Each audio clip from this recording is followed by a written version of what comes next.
Emili Cortavitarte, buenos días. ¿Qué tal? Buen día. Aquí estamos para ver de lo que hablamos. Y Bueno, creo que vamos a hablar de corrupción, ¿no? de lo suyo. Pero no de cualquier manera, ¿eh? No. Con un título que no veas. La corrupción como mantra que lo engulle y lo tapa todo. Anda que... Bueno, es que hay mañanas que uno se pone más poético o menos. Bueno, Depende de lo bien que haya dormido, o lo poco o lo mucho. pues usted dirá, a ver Sí. si eres Bueno, original, a ver si eres perdón. original, a ver si eres original y dices algo. Bueno, voy a tratar, aunque como es un tema tan recurrente, es difícil que cualquiera de nuestras oyentes o de nuestros oyentes no haya escuchado algo parecido por parte de alguien. Pero bueno, evidentemente voy a tratar de apartarme, digamos, de las tertulianas y los tertulianos. Por lo menos voy a intentarlo, ¿no? Es decir, hay una parte en la que difícilmente me apartaré, por lo menos de algunas reflexiones que se han hecho en los últimos tiempos, y que es esta, bueno, digamos, la corrupción existe, es intrínseca al propio sistema capitalista.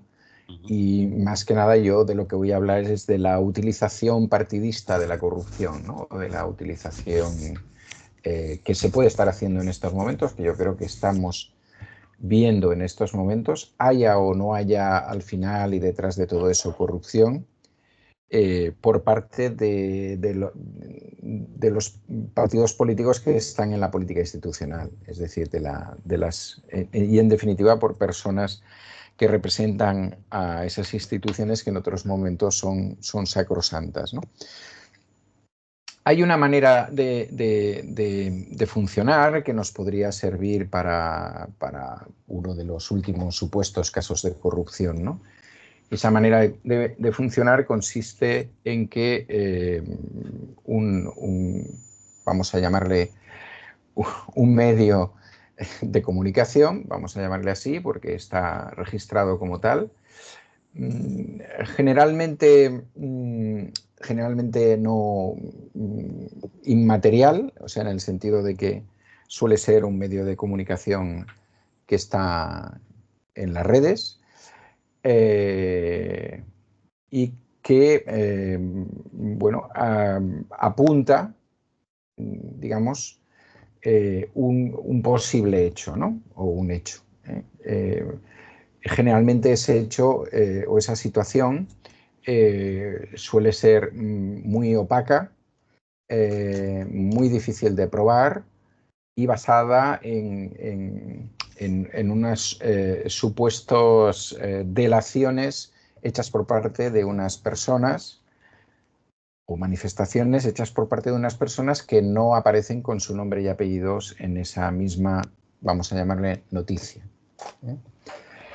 A continuación, lo que se produce es la presentación de querellas.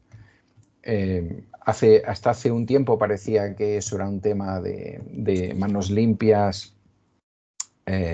Hazte Oír y otras organizaciones parecidas. Desde hace otro tiempo para aquí, cada vez más largo, encontramos a Vox y al PP enfrascados en este tema, ¿no? y jugando a la misma historia.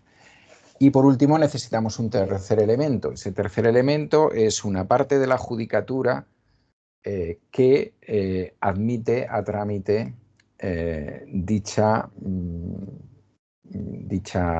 querella, y que dilata en el tiempo el proceso, dilata todo el tiempo que es necesario ese proceso para que vuelva a retroalimentar los medios de comunicación o determinados medios de comunicación, los debates políticos institucionales, etcétera, etcétera, y que por tanto a partir de ahí estemos metidos en ese fango pues durante meses, pase lo que pase posteriormente.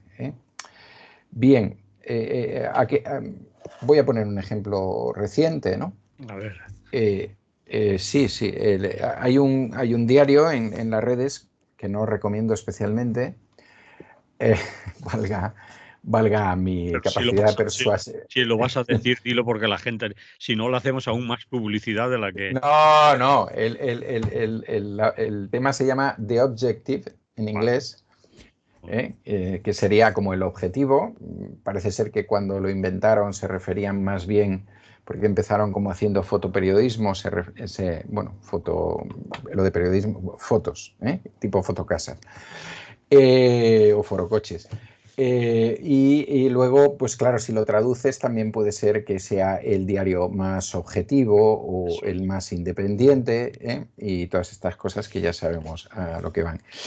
Bueno, este diario publicó la semana pasada, o a finales de semana, no sé si exactamente, a finales de semana aproximadamente, una supuesta noticia, una información de una de sus colaboradoras en la cual alguien se había autodelatado, no se ponían los nombres y tal, era un empresario o una empresaria, y decía que había llevado en bolsas de plástico, supongo que de color negro, como deben ser las bolsas de plástico que llevan dinero, pues 90.000 euros a la sede del Partido Socialista. Es decir, vamos, como noticia, un notición, ¿no?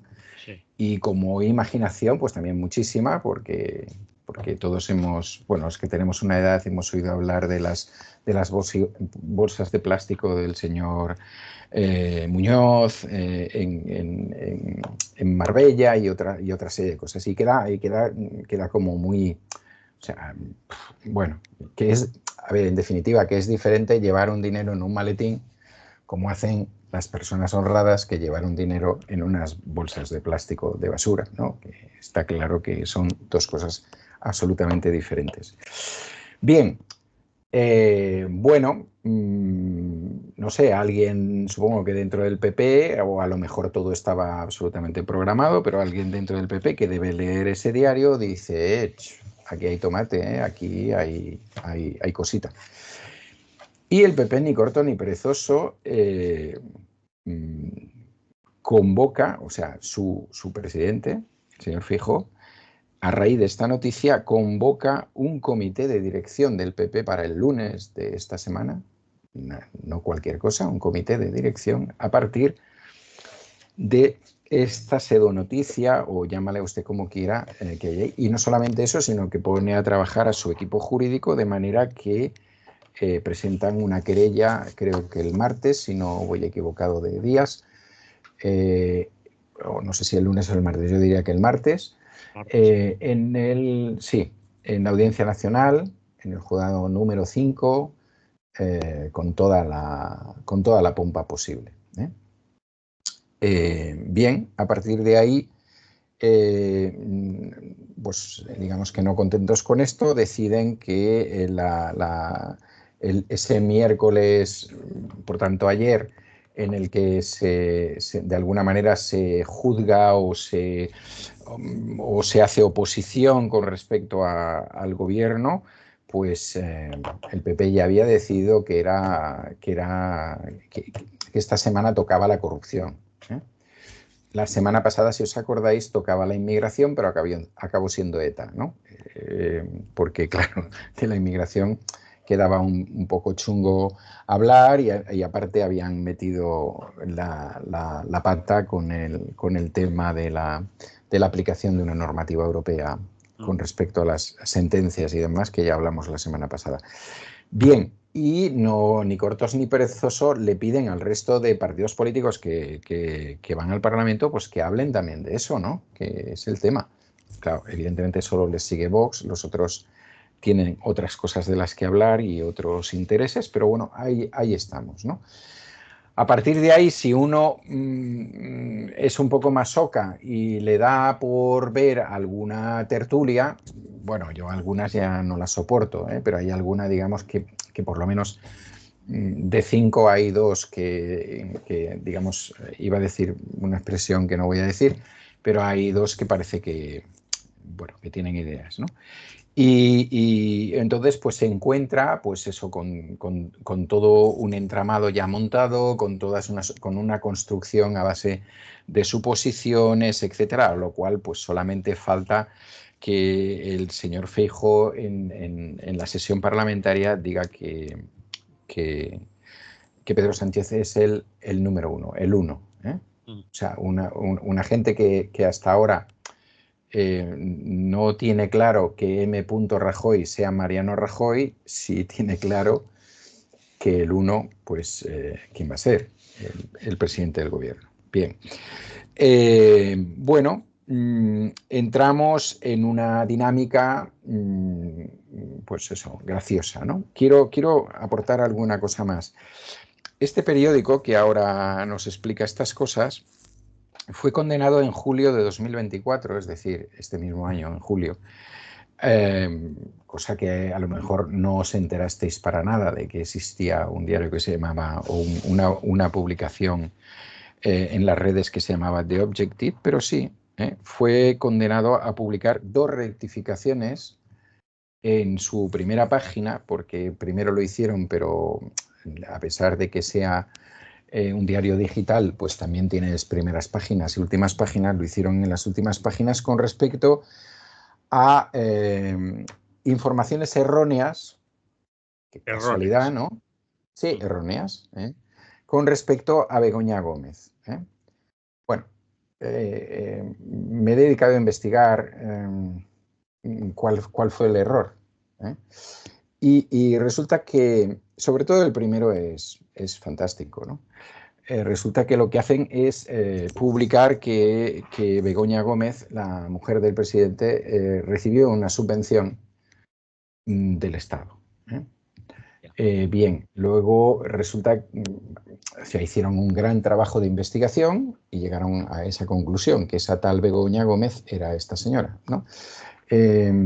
La cosa fue de partirse la caja porque una señora de Cantabria respondió que la tal Begoña Gómez, que había recibido una subvención del Estado, era ella. Mm. A pesar de eso, la rectificación fue mínima, ¿no? Y luego otra, que Begoña Gómez formaba parte de una fundación, que era interesante que formara parte de esa fundación porque entonces todo lo que se podía decir de ella quedaba más redondo, ¿no? Con respecto a Air Europa y a otra serie de cosas.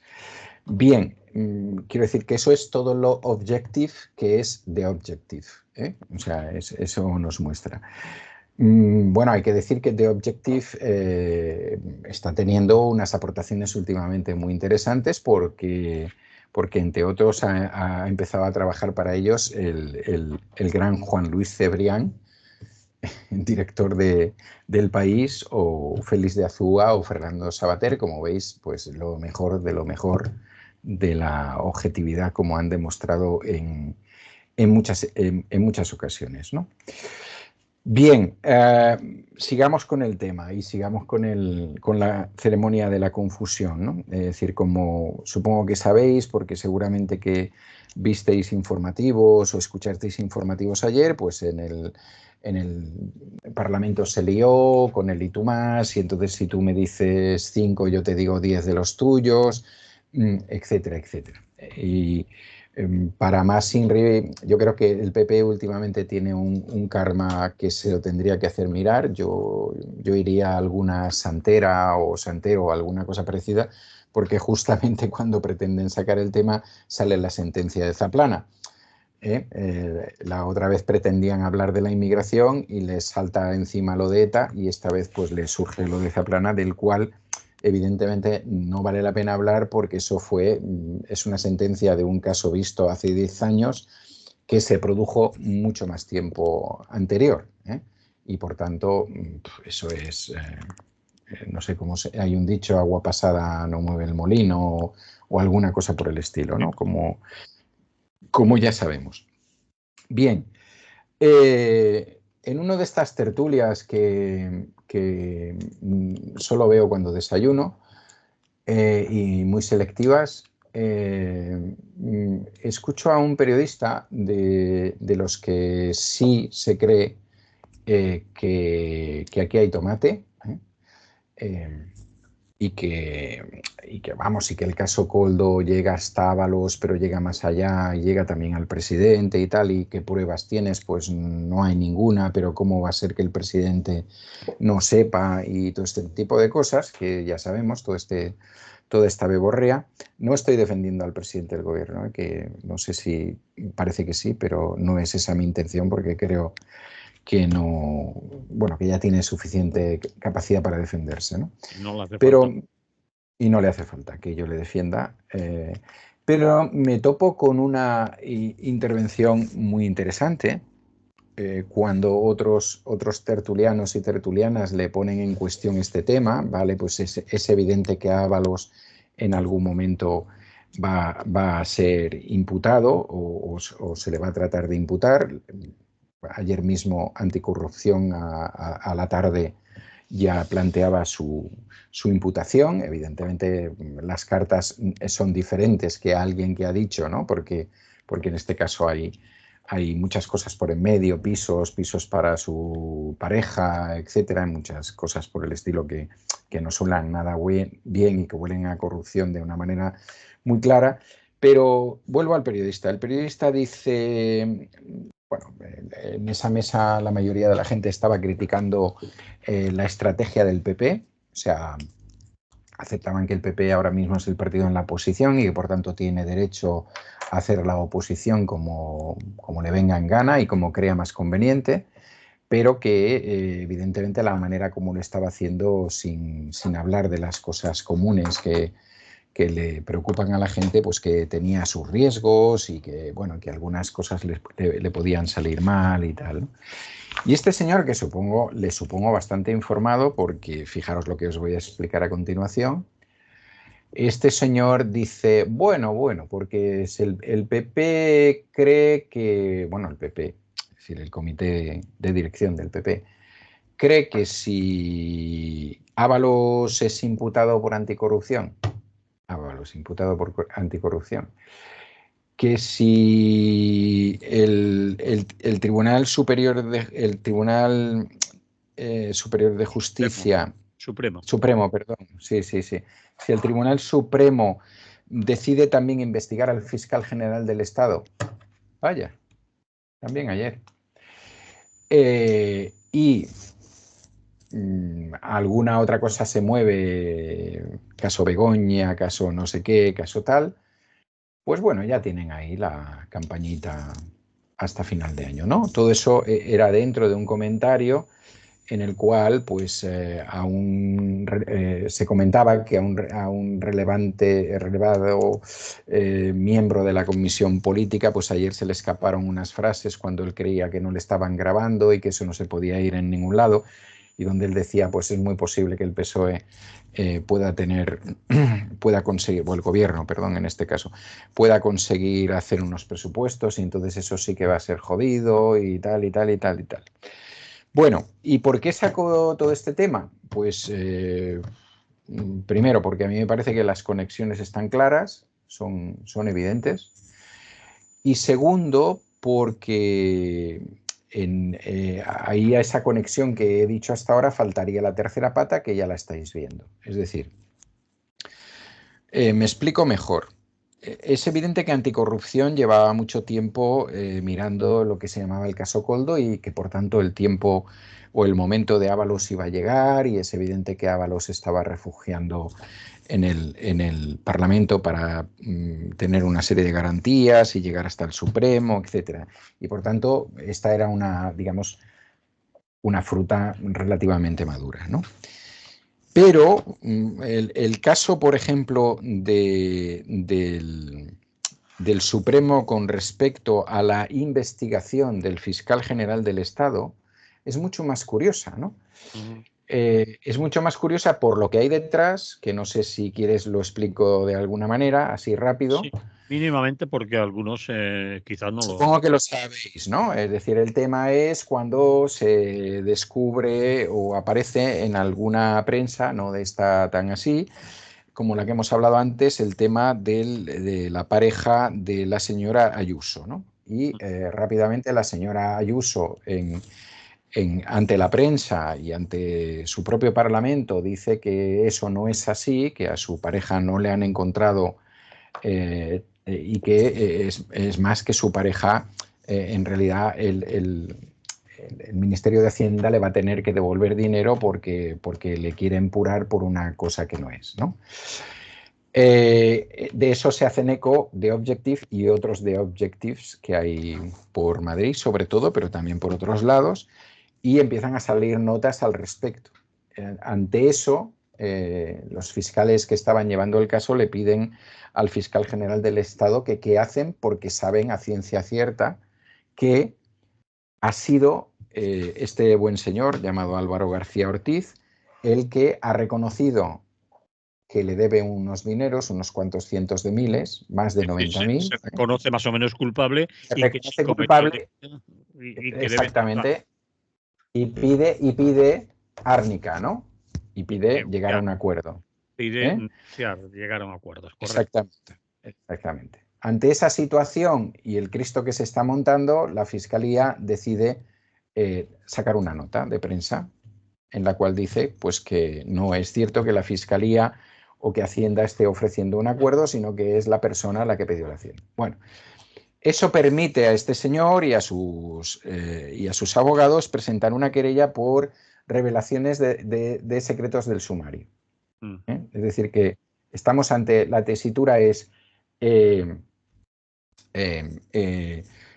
más ilegal que alguien mienta o que alguien diga la verdad ante los medios, aclare una situación que no significaba nada más que eso, ¿no? Pero evidentemente en derecho pues alguien puede pensar que este señor se ha visto jorobado en su táctica de defensa o una cosa por el estilo. Yo creo que el pacto al final lo tendría de igual manera. Bien, pues hete aquí que estamos ante un tribunal, el Tribunal Supremo, que ante dos posiciones, por un lado, la teniente fiscal del Tribunal Supremo, que dice que lo que ha hecho su jefe es correcto y que eso está bien y que no incumple nada, y por otro lado, el Tribunal Superior de Justicia de Madrid. Repito, ¿de dónde es el Tribunal Superior de Justicia? De Madrid. De Madrid, claro. ¿Quién nombra el Tribunal Superior de Justicia de Madrid? Quien propone los cargos más altos el Parlamento de Madrid. Sí. ¿Quién controla el Parlamento de Madrid? El PP. ¿Quién controla el PP de Madrid? La señora Díaz Ayuso, a la sazón pareja de este señor. Bien, pues este Tribunal Supremo ha decidido que acepta la propuesta del Tribunal Superior de Justicia de Madrid y inicia una investigación. A ver cómo ha sido eso. Eso es correcto. Es curioso que aquí podíamos, o a mí me parece poner una aclaración.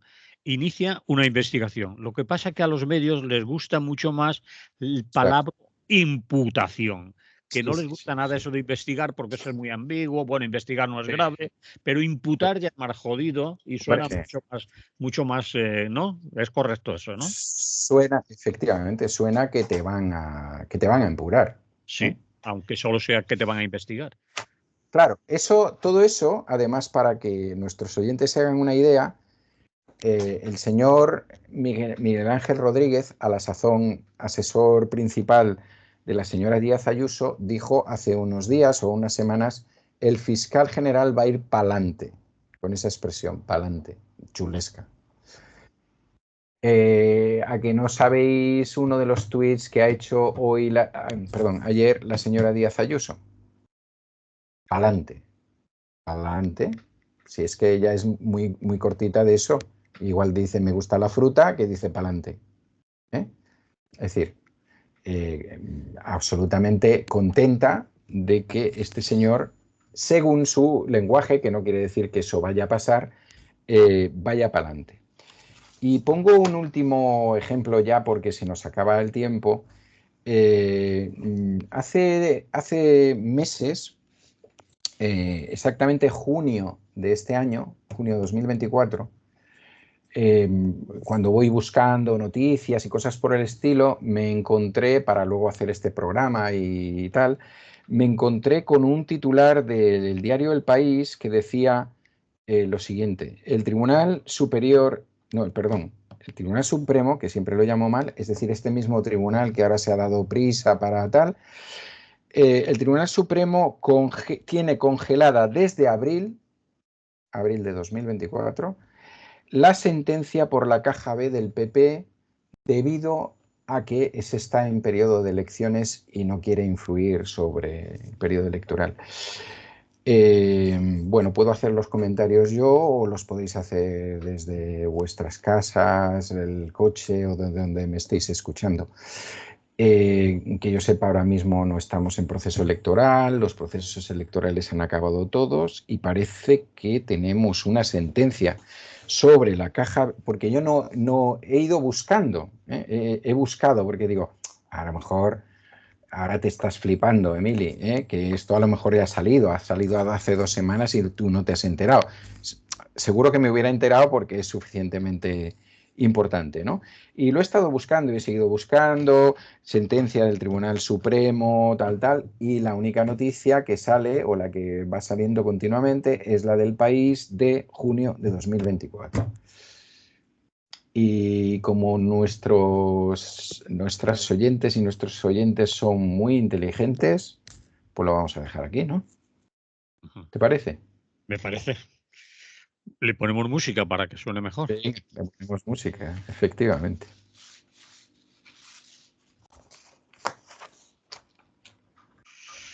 Bien, después de la música seguimos en Es lo que hay con Emily Corta-Bitarte hablando de otras cosas. Y va a cambiar totalmente el Sí. temario. Vas a hablar de Puig and Teach. Yo te preguntaba cuando me decías que ibas a hablar de Puig and Teach, digo, ¿hay alguna fecha, algún aniversario? ¿Se recuerda algo? ¿Por qué hoy y ahora se te ocurre hablar de Puig and Teach, Emily? Pues vamos a ello, a ver por qué. ¿Qué pasa? Sí, porque ayer, hoy casi todo lo que hablamos es de ayer, pero bueno, a las 9 de la mañana, no, sí, a las 9 de la mañana no tenemos bolita como para hablar de otras cosas. Ayer el ministro de Política Territorial y Memoria Democrática, el señor Torres, entregó a las hermanas de Salvador Puig Antich, a sus 4 hermanas, Inma, Mersona, Karma y Monse, un documento de reparación por la persecución violenta que sufrió su hermano por razones políticas, ideológicas y de conciencia. Es bastante probable que esta imagen no la hayáis visto en ninguno de los informativos de las televisiones. No. Es bastante probable, bastante probable. Incluso os diría más, si la buscáis, tendréis que escudriñar bastante entre los diarios digitales para encontrar la noticia y alguna foto. Y bueno, pues así es la vida, así vamos. Bien, en principio la Ley de Memoria Democrática establecía, de hace 2 años, establecía la ilegalidad y la ilegitimidad de los consejos de guerra. Lo de Puig Antich fue un consejo de guerra. No sé si crees conveniente que hablemos ahora un poquito de qué es lo que pasó, cómo pasó, para que quizás para que gente más joven se haga una idea, ¿no? Es decir, Salvador Puig Antich fue un miembro integrante de una organización que se llamó el MIL, más conocida por el MIL, Movimiento Ibérico de Liberación, que se creó en los años 70, en la última etapa del franquismo. Era una organización pequeña de una docena de activistas, más o menos, cuyas características eran, lógicamente, el antifranquismo, pero también el anticapitalismo y ideológicamente situarse en el ámbito del consejismo, del comunismo libertario, etcétera, ¿no? En una línea bastante libertaria, aunque también había personas allí de tradición marxista. Su trabajo o lo que desarrollaron, ¿no? La actividad que desarrollaron fue en dos líneas. Por un lado, una línea de expropiación, es decir, de obtención de dinero mediante lo que podríamos llamar atracos y otra serie de acciones de expropiación, para que fueran en apoyo de las luchas obreras que se producían en ese momento, ¿no? Luchas muy duras en esos años 70, con una inflación altísima, con ya un inicio de un proceso de reconversión, no el que se hizo posteriormente con el Partido Socialista, pero ya bastante en esa línea, cierres de empresas, etcétera, luchas obreras que duraban meses y meses. Y bueno, ellos participaban. Y la segunda parte era la creación de una editorial, Ediciones Mayo del 37, nombre también, como veis, bastante relevante, que se dedicaban tanto a publicar textos antiguos, especialmente de la etapa de la Guerra Civil Española, pero también textos muy de actualidad, ¿no? Relacionados con mayo del 68 en Francia. Yo creo que fueron los primeros que publicaron textos de los situacionistas y de otra gente que estaba en esos momentos pensando y teorizando y también practicando sobre lo que podría ser una nueva izquierda, ¿no? Bien, en esas circunstancias detienen a uno de ellos, Santi Soler Amigó, conocido por Petit. Lo someten a torturas, bueno, la policía, detiene la policía. Lo somete a torturas y vejaciones, como bien explicó su hermano delante de la sede de Villa Laietana. En todo caso, eso me extiendo un poquito más o lo hablo un poquito después. Y a partir de esas torturas y demás consiguen que más o menos delate o diga dónde va a haber una siguiente reunión o una cita. Y bueno, determinados policías se presentan en esa cita, detienen a Salvador Puig y a Xavier Garriga, que estaban juntos, los meten en un portal, ahí se lía un zipizape gordo, del cual sale Salvador Puig herido y con la cabeza abierta y un policía muerto. Eso pasa en septiembre de 1973. En enero de 1974, en la propia prisión de la Modelo, se produce un consejo de guerra.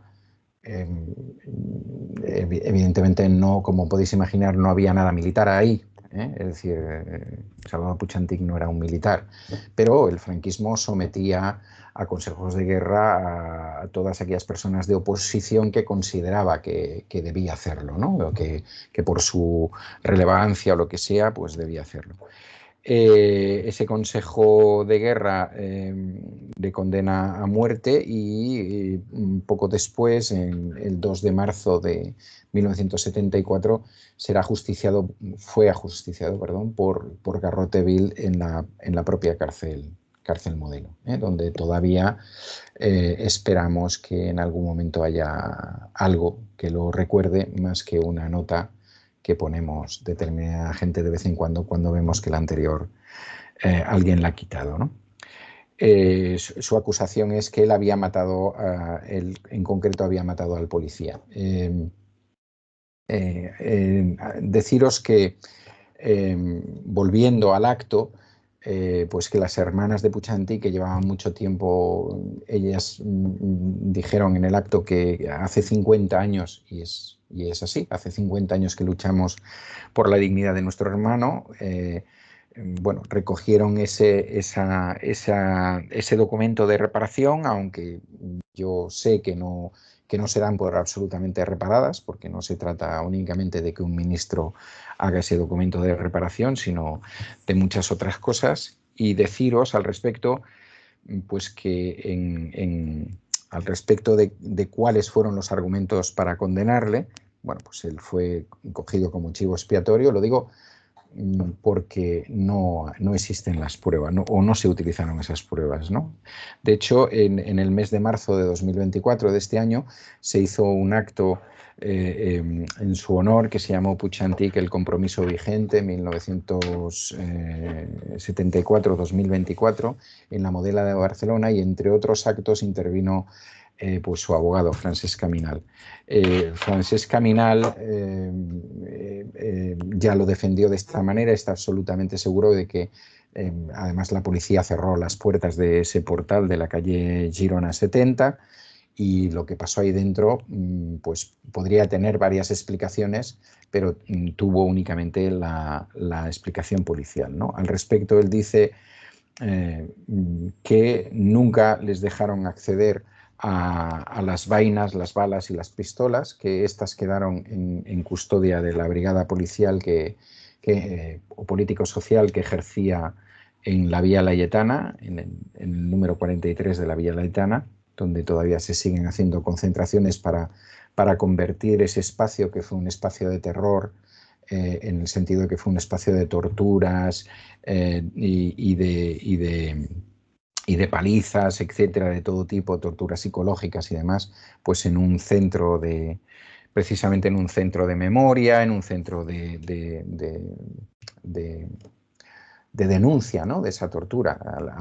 Abro aquí un paréntesis, os puedo decir que una de las cosas más gratificantes de una de las visitas que hice a Lisboa es que en uno de los sitios que había sido utilizado por su paralela en Portugal, la PIDE, paralela a la Brigada Político-Social Española, había un museo, un museo que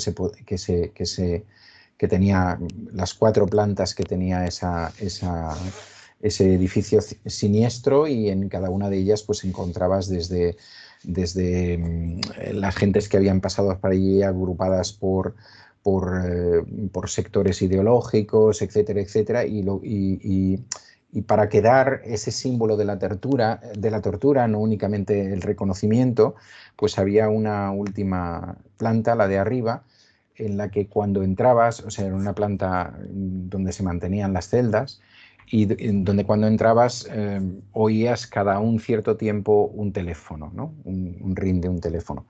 Al punto de que llegaba un momento que mientras que ibas paseando, ibas viendo, es decir, se veían las celdas con las colchonetas, con hechos como en plan de escultura, gente detenida y demás. Llegaba a ser prácticamente molesto, ¿no? Entonces, cuando llegas al final del recorrido, lo digo porque es una manera bastante suave y al mismo tiempo bastante didáctica de explicar la tortura. Cuando llegabas al final encontrabas el teléfono de estos antiguos de los años 70, 60, finales de los 60, años 70, de estos negros típicos y tal, y una nota que explicaba en varios idiomas, cada vez que sonaba el teléfono, es que desde abajo, desde donde se hacían las torturas, llamaban para que se bajara un preso, ¿no? Entonces, bueno, nuestros hermanos y hermanas portugueses, pues a veces nos dan sopas con onda, y este es uno de los casos, ¿no? Entonces ese edificio en el que también estuvo Puig-Antich y en el que mucho anteriormente pasó muchísima gente, o sea, gente de los años 30, en pleno franquismo, etcétera, digamos que ahí se ha constituido una comisión de la dignidad que se planta ahí delante en convocatorias que se hacen cada cierto tiempo, cada mes o una cosa por el estilo, y ahí se procura hacer pues una especie de actuación conjunta con pancartas y demás, pero de personas que han pasado por el tema, o que son hermanos, o que han sido abogados de gente que ha pasado por ese sitio para que expliquen, ¿no? Y decir al respecto que el martes de esta semana pues ahí estuvo Francesc Soler Amigó, que es el hermano de Santi, de Petit, el que finalmente, después de la tortura, dijo dónde se iban a reunir y que en ese acto relató las torturas que sufrió su hermano y que le dejaron, bueno, pues con problemas para toda su vida, cosa que era bastante normal en la época.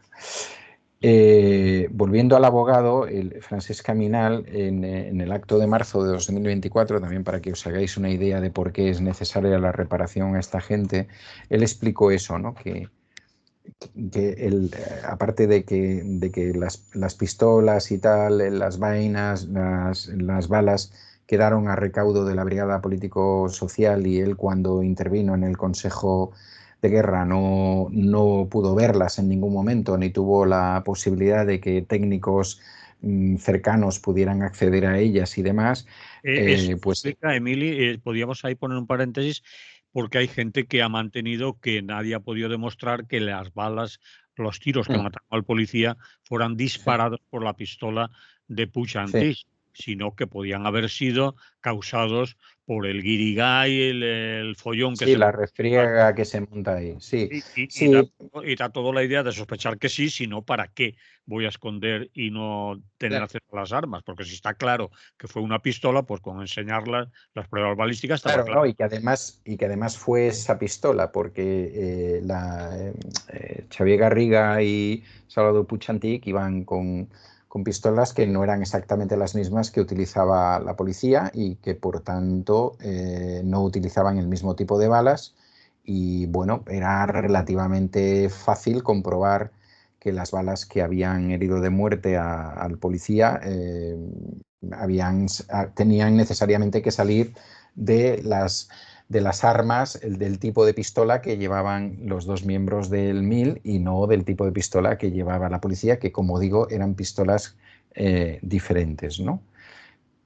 Pero además hay una cosa muy curiosa, ¿no? Que explicaba, yo no me acordaba exactamente de eso, a pesar de que en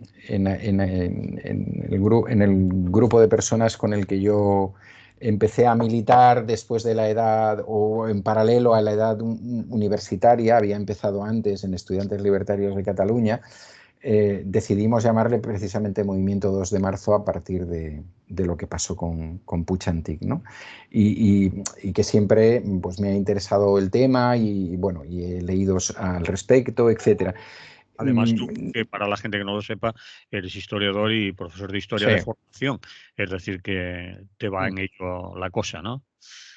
Sí, en la época en que pasó nos preocupamos mucho porque, bueno, una de las cosas que pasó, y que yo he explicado en esta radio en otro momento, en algún 2 de marzo o fecha parecida, es que nos sorprendió mucho a la gente libertaria que, cuando iniciamos la campaña para que la pena de muerte no se ejecutara, nos encontramos con una cierta frialdad por parte del movimiento democrático que había en esos momentos en Cataluña, ¿no? El movimiento por la recuperación de las libertades, etcétera, ¿no? ¿Y Y esos que en quiénes son? algunos casos, ¿Quiénes son? bueno, esos eran los que formaron la Asamblea de Cataluña en su época, y luego, pues, muchos de ellos se dedicaron a la política desde, digamos, desde opciones más de derechas a opciones más de izquierda, ¿eh?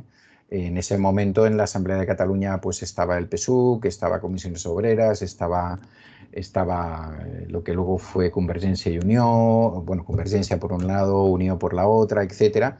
Y bueno, a toda esta gente le pareció que era como muy complejo el salir en defensa, porque evidentemente el sistema, como había hecho con otros maquis muchos años antes, en los años 60 y en los años 50, pues era situarlos simplemente como bandoleros, ¿no? Como atracadores, que sí, que están aquí y que dicen que han ayudado y no sé qué, pero que, bueno, que estos se llevan la pasta y se la llevan para ellos y demás, ¿no?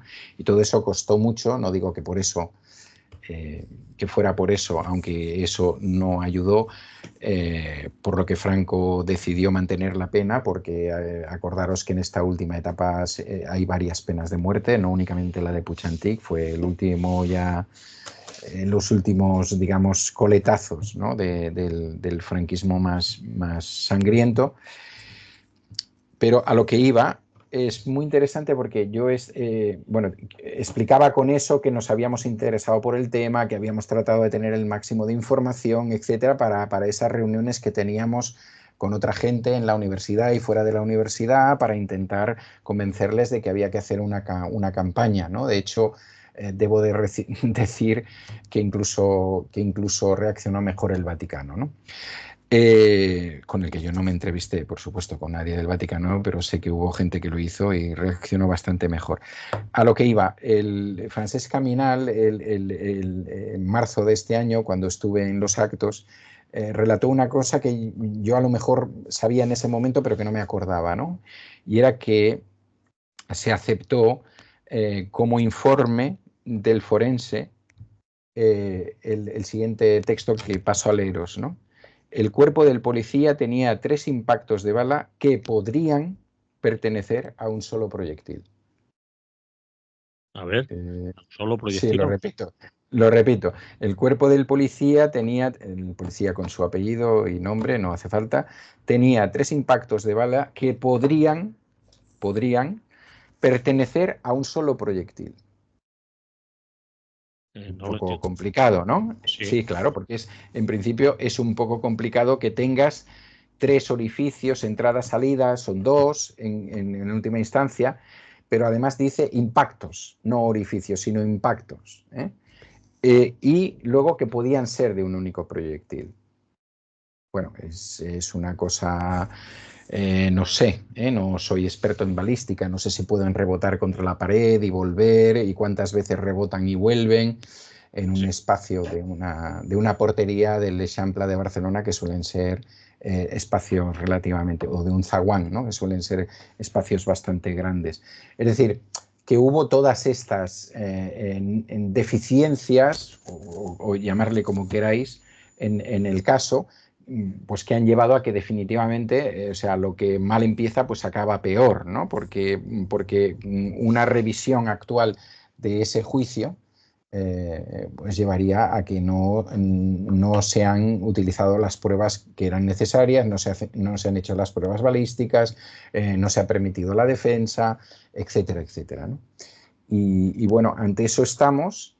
La respuesta ha sido esta. El Francesc Caminal, me acuerdo perfectamente, en esa charla dijo, el Estado aún no ha pedido perdón. Yo no sé si, no he hablado con él, no sé si este abogado insigne considera que la entrega de ese documento de reparación es como una petición de perdón por parte del Estado, pero yo creo que no solo se lo merecen. Te decía antes de entrar, de momento Lluís Companys y Salvador Puig han recibido esa especie de reparación o ese documento de reparación, que no es estrictamente lo que marca la ley de memoria democrática, pero bueno, a lo mejor más que ir dando documentos de reparación persona a persona, que tampoco está mal para que lo haga un ministro, pues tampoco estaría mal que el ministro o el presidente del gobierno intervinieran de manera, bueno, ya lo del rey ya no digo nada, intervinieran de manera oficial, pues eso, haciendo una reparación, ¿no? Sobre, y considerando, tal y como marca la ley, completamente ilegítimos todos los consejos de guerra que se produjeron entre el 39 y el 77. 76, bueno, no, ahí ya no llegó ninguno, pero sí. Bien, pues así tenemos que acabar, Emili. No Muy sé si bien. quieres puntualizar algo más, pero No, porque ya no me vas a dejar, que ya me he pasado. estamos por el tiempo. Y yo creo que, bueno, que ya está, ¿no? Que puede dar para el debate si la gente del club de oyentes quiere y eso, pero ahí está. Muy bien, pues la semana que viene o la otra o cuando sea nos volvemos a escuchar, a contar cosas y mientras tanto todo aquello que se dice de que haya salud y que vaya bien. Perfecto, pues mucha salud y mucha alegría para todas y todos.